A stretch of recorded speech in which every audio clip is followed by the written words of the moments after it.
Chegamos até você mais uma vez, aqui pela Rede Gênesis de televisão, com muita alegria, para o programa Sara Uberlândia, falando para você de Uberlândia, para você de todo o Brasil, você de outras nações, aqui pela Rede Gênesis. E nós estamos falando de um assunto muito interessante, que é, o tema que eu dei para esse assunto é um conselho sábio. É uma palavra que eu ministrei aqui na igreja de Uberlândia e é uma palavra onde Jesus ele está nos dando um conselho tremendo, um conselho sábio, um conselho que nos ajuda a perceber algumas coisas importantes na vida que muitas vezes nós negligenciamos. Muitas vezes nessa correria do dia a dia, nós esquecemos de Deus e nós nos envolvemos em trabalho, nos envolvemos com atividade profissional, algumas pessoas se envolvem com os estudos, né? Estuda, e tudo isso é muito importante, é muito bom, mas não podemos negligenciar de forma alguma o nosso relacionamento com Deus. Participar dos cultos da igreja, estarmos envolvidos em momentos de oração, estarmos lendo a Bíblia regularmente na nossa casa. Você que é empresário, meu amigo, minha amiga, você que tem a sua empresa, que trabalha, né, você precisa separar tempo para a sua família, precisa separar tempo para os filhos, para o cônjuge e especialmente para Deus. E Jesus está falando exatamente disso. Aquele que se torna muitas vezes rico nesta vida, mas pobre para com Deus. Espiritualmente falando, uma pessoa pobre, uma pessoa que não tem um relacionamento com Deus como deveria ter. Pois bem, esse é o tema do nosso programa. Você vai ter nossas chamadas, vai ter testemunhos, vai ter essa mensagem, a segunda parte dela. Daqui a pouco a gente volta para o nosso momento de oração.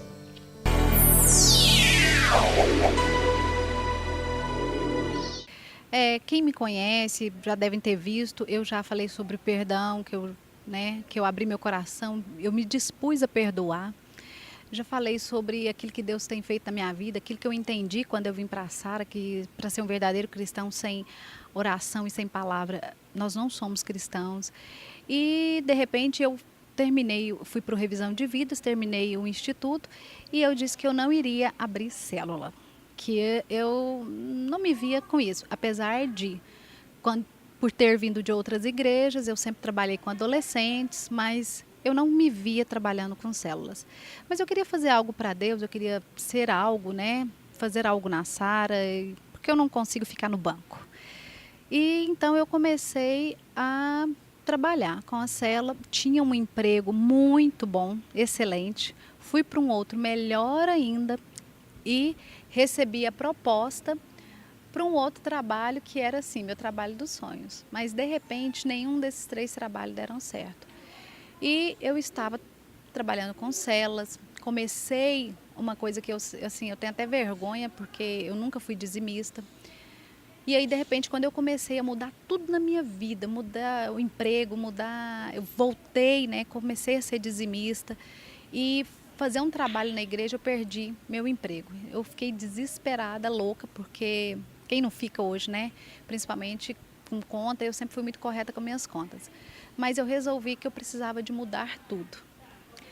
Então eu comecei a procurar trabalho e não achava. Até mesmo porque os trabalhos às vezes eram no sábado à noite, que é quando eu tenho uma célula voltada para adolescentes, né, aqui na igreja. Então a gente ficava com esses adolescentes e eu estava começando a arrumar emprego e não conseguia trabalho para um outro dia, eu trabalhar sábado até meio-dia. Então assim, eu entrei numa campanha de oração. Teve dias de eu ter assim 2 empregos e depois não ter nenhum em vista. Então assim, foi muito difícil, foi muito doloroso. Mas eu continuei firme buscando, porque eu falava assim, Deus dá emprego para pessoas até que às vezes nem trabalham no sábado, né? E para mim não, porque eu queria fazer a obra. Eu assim, quando eu peguei a célula, que eu falava que não, depois a gente acaba amando, né? É um amor que a gente vai construindo, que Deus vai colocando no nosso coração. Então, assim, muito difícil. O país agora atravessa uma crise enorme. Todos os dias eu vejo, eu tenho amigos que foram procurar trabalho comigo e não conseguiram. Mas Deus, ele operou um milagre na minha vida. Onde eu menos esperava, quem eu menos imaginava, arrumou um emprego para mim. E o mais difícil, porque eu ganhava bem, e eu não estava conseguindo no mercado hoje o que eu ganhava antes. Mas Deus, ele foi tão maravilhoso que ele me honrou com aquilo que eu precisava, com o valor exato. Eu até brinco que eu podia ter falado mais, né? Eu podia ter confiado mais, mas assim, Deus, ele me honrou e eu, assim, hoje eu posso dizer que não a perfeição, porque acho que como ser humano eu nunca vou ser perfeita, mas depois que eu vim para a Sara, Deus, ele verdadeiramente me transformou. Antigamente eu só ia na igreja, hoje eu posso dizer que eu sou cristã. Então assim, Deus, ele tem transformado a minha vida em todos os momentos, em tudo. Deus, ele tem me honrado. Mas eu tenho me colocado, né, na posição e tentado fazer, né, realmente aquilo que Deus quer para a minha vida. Mas assim, Deus, ele tem operado um milagre. Eu posso dizer, quem me conhece sabe que eu sou um milagre de Deus.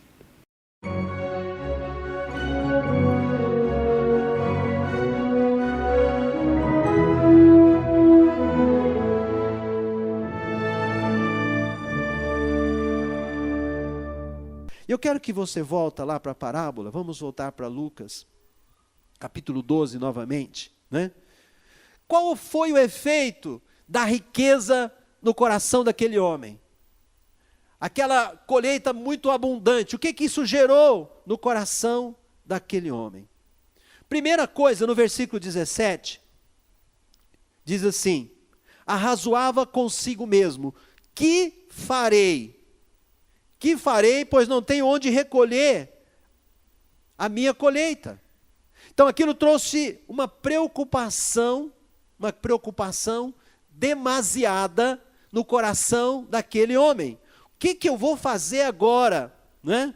Eu tenho uma colheita grande e eu não tenho onde recolher os meus frutos. Aquilo preocupou, trouxe uma ansiedade, uma preocupação ao coração daquele rico fazendeiro. Ele pensou somente nas coisas terrenas. Versículo 18, vou ler de novo. Farei isso, destruirei meus celeiros, reconstruí-los-ei maiores, e aí recolherei todo o meu produto, todos os meus bens. Então direi à minha alma: tens em depósito muitos bens para muitos anos, descansa, come, bebe e regala-te. Então ele mostrou que ele pensou apenas naquilo que é material. Ele vivia, juntava e pensava apenas nesta vida. Querido, querer prosperar, querer ter renda maior, querer ter negócio próprio, querer ganhar muito, não é o problema. Volto a dizer isso aqui. Não é isso o foco do Senhor Jesus. Ele não falou nada contra as riquezas. Mas aquele homem reconheceu que ele desconhecia a verdadeira riqueza. Ele desconhecia a fonte da verdadeira riqueza. Ele pensou somente naquilo que era material, não é? Para que você cresça, para que você rompa, para que você prospere muito, essa lição que Jesus está nos ensinando aqui, ela é muito importante, para que o dinheiro não se torne um tormento na nossa vida, para que o dinheiro não seja um verdugo, alguém que possa estar ali, ao invés de sendo bênção na sua vida, possa estar trazendo peso, preocupação excessiva, né? Uma pergunta: para que você economiza dinheiro? Alguém aqui economiza dinheiro? Não precisa levantar a mão. Se você economiza, para que você economiza dinheiro? Pensa nisso. Você tem economizado? Ah, bispo, eu tenho meus sonhos, eu quero ter meu negócio, eu estou economizando dinheiro. Eu estou pensando na minha aposentadoria, no futuro, eu vou me aposentar, vai chegar o tempo que eu não vou poder mais continuar trabalhando, e eu quero ter uma vida tranquila, né? Então, muitos guardam dinheiro pensando o quê? Na aposentadoria. Está certo ou errado? Certo ou errado? Certo. Né? Para comprar um carro melhor, para comprar uma propriedade, para ter a sua casa própria, né? para a segurança da família. Ótimo, muito bom. Mas não é só dinheiro que traz segurança. Não é só dinheiro que vai trazer proteção para você e para a sua família. Jesus está nos desafiando aqui a pensarmos além dos objetivos materialistas. Jesus está nos desafiando a pensar em coisas espirituais. A palavra do Senhor nos diz lá em Romanos, capítulo 14, versículo 17, se você quiser abrir, Romanos 14, 17, diz assim, que o reino de Deus não é comida nem bebida, mas justiça, alegria e paz no Espírito Santo de Deus. Comer e beber tem a ver com a coisa natural, tem a ver com coisas materiais, né? Mas o reino de Deus é o quê? Justiça, paz e alegria no Espírito Santo de Deus. Fala comigo, vamos repetir? Justiça, fala, justiça, paz e alegria no Espírito Santo. Amém ou não? Justiça, paz e alegria no Espírito Santo. Então Jesus está nos desafiando a pensar nas coisas que são lá do alto. E usar aquilo que nós recebemos nessa vida, também pensando no reino de Deus.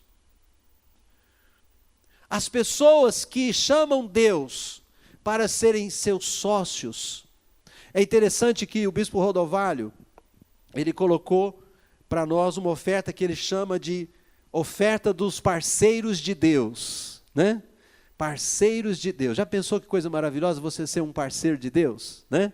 Então, sabe, essa sociedade com Deus, chamar Deus para dentro da sua realidade, da sua vida, do seu dia a dia, da sua vida financeira, é isso que Jesus está chamando a gente a pensar aqui, pensar além, né?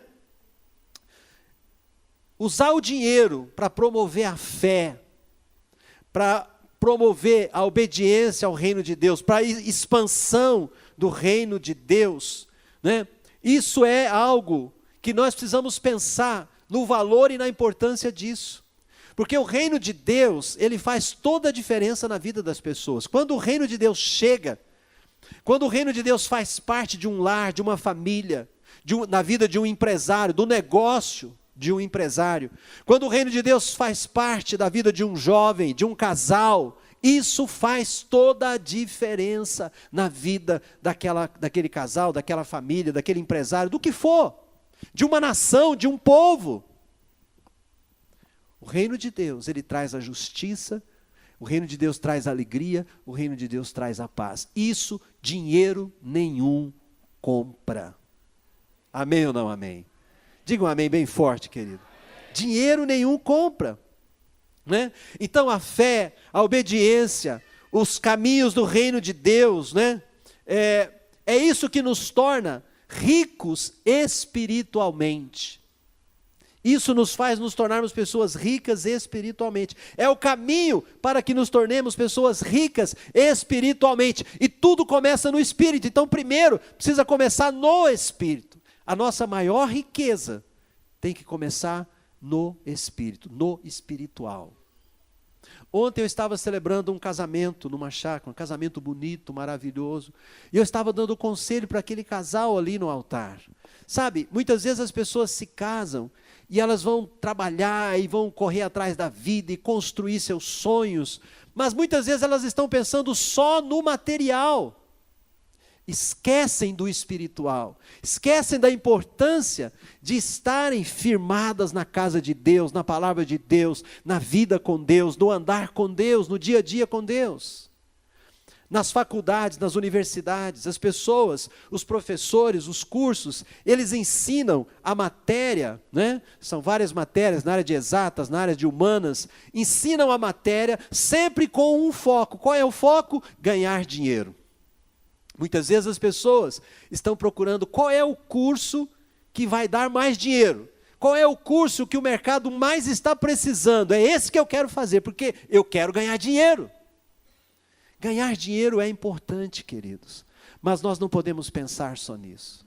Seria muito bom se as universidades, se os professores ensinassem as pessoas que antes de ganhar o dinheiro, elas precisam servir as pessoas, elas precisam ser éticas, elas precisam produzir coisas de valor que vão abençoar as pessoas, porque aí o dinheiro vai vir de uma forma natural. Amém ou não amém? Mas as pessoas muitas vezes elas querem ganhar o dinheiro e ponto final, independente se elas estão produzindo algo que vai abençoar as pessoas.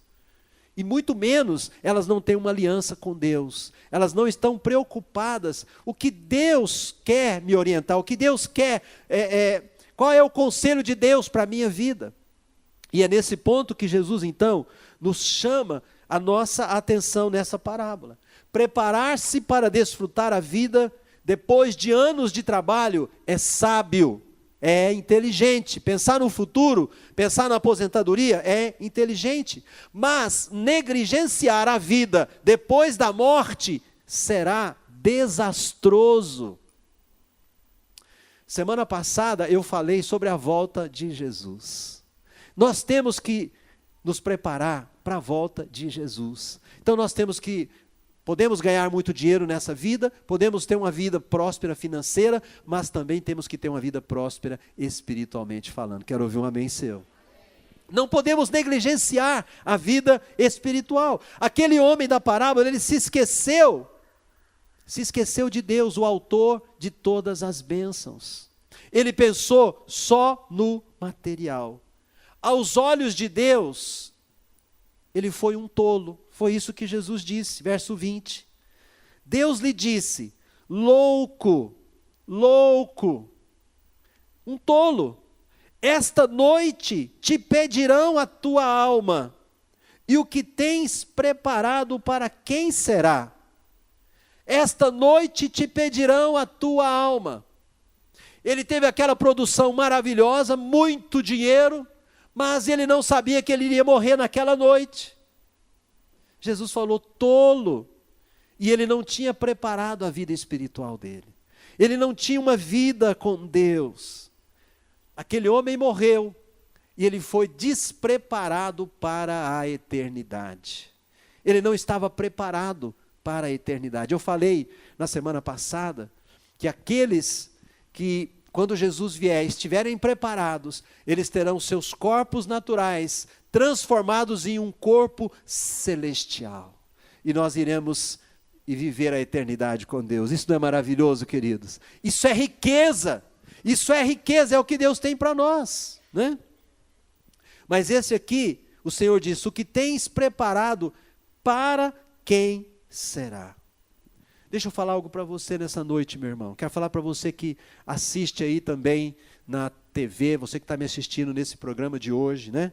Riquezas não dão vida e não trazem paz às nossas vidas. O reino de Deus, a vontade de Deus, isso sim faz diferença na nossa vida. Deus faz diferença na nossa vida. Amém, queridos? Deus faz diferença. As riquezas são bênçãos? São, mas elas podem trazer também preocupações na nossa vida, e sempre vão trazer, que podem nos tirar do foco de Deus. Você que tem recurso, você que quer ter recurso, pensa nisso. Não tem problema você ter recurso, mas jamais desvie o seu foco de Deus.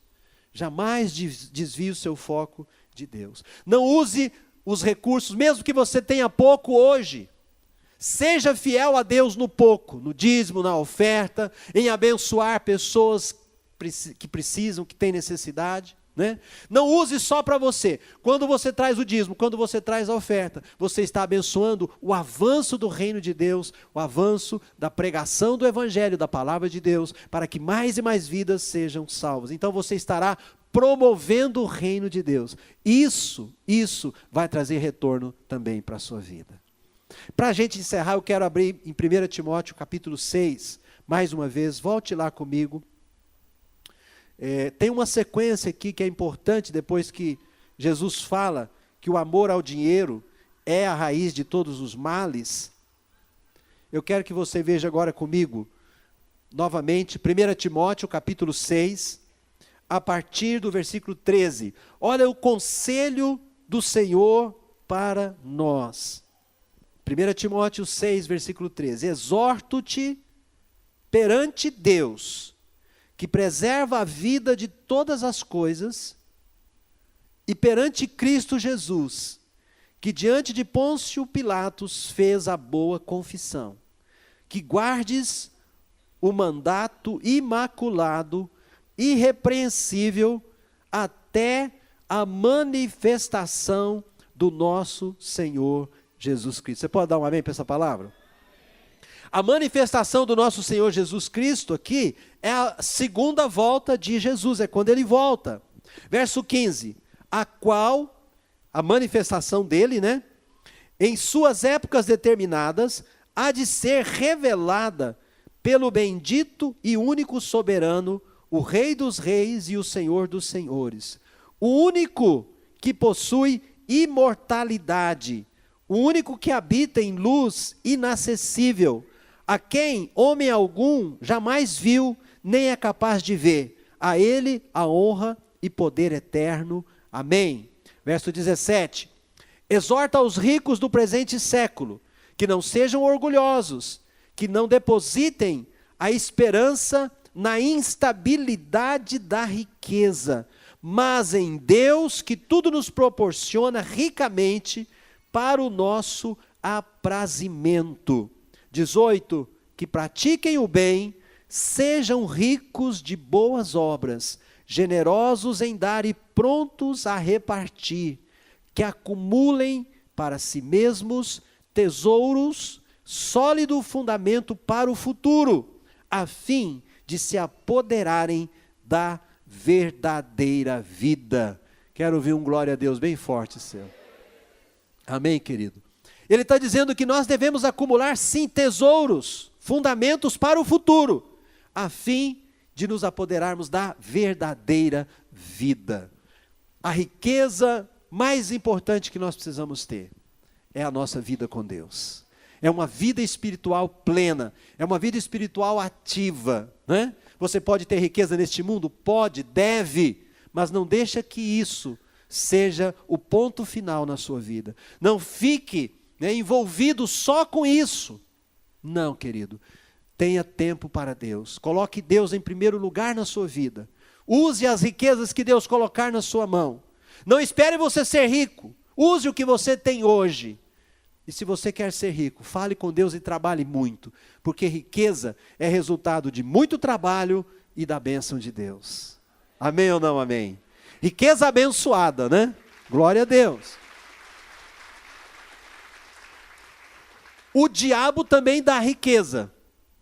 Mas a riqueza que vem do diabo, ela só traz dor, ela só traz pesar, ela só machuca, ela só fere as pessoas. Muito bem, graças a Deus, voltamos para o nosso momento de oração.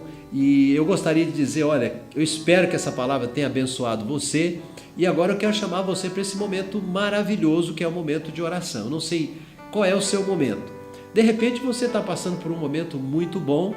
E o momento da oração não é só para quando a gente está passando dificuldade. O momento da oração é algo que a gente tem que desenvolver como um hábito da nossa vida, né? Para a gente... Tem momentos que você vai orar para agradecer a Deus, simplesmente agradecer a Deus, porque orar é falar com Deus. Quando nós falamos de oração, nós estamos falando de um exercício espiritual. É o relacionamento nosso com Deus que é levado, né, ali a termo naquele momento. Então, falar com Deus é orar. E eu quero chamar você para esse momento agora, para agradecer, para dar graças a Deus, ou até para colocar as suas necessidades e os seus pedidos diante do Senhor.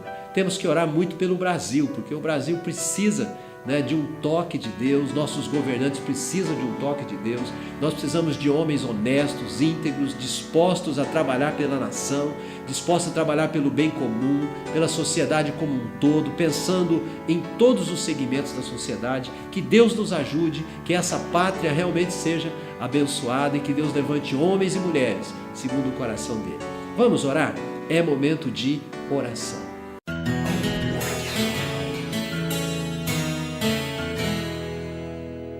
Meu Deus e Pai, Em nome de Jesus, me achego agora à tua presença com todos aqueles que participaram do nosso programa e que nesse momento se dispõem a orar comigo.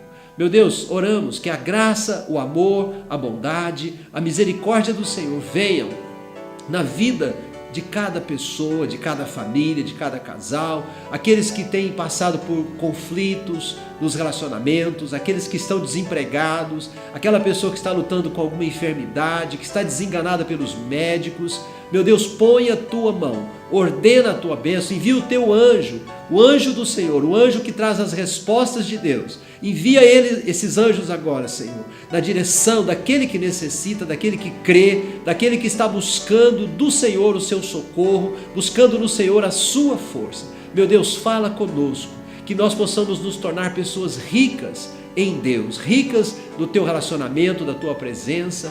Meu Deus, abençoa o Brasil, abençoa a nossa pátria. Meu Deus, que a paz e a graça do Senhor venha sobre nós, venha sobre o nosso povo, venha sobre os nossos governantes. E nós te agradecemos desde já, em nome de Jesus. Amém e graças a Deus. Meu querido, minha querida, quero deixar o meu grande abraço para você, o convite para você de Uberlândia estar conosco nos nossos cultos aqui na nossa igreja de Uberlândia. Vai ser um prazer recebê-lo aqui na nossa igreja sede, nas demais igrejas nossas na cidade, na região. Que Deus abençoe você. Se Deus quiser, nos encontramos ou no próximo programa ou aqui na nossa igreja. Fiquem todos com Deus.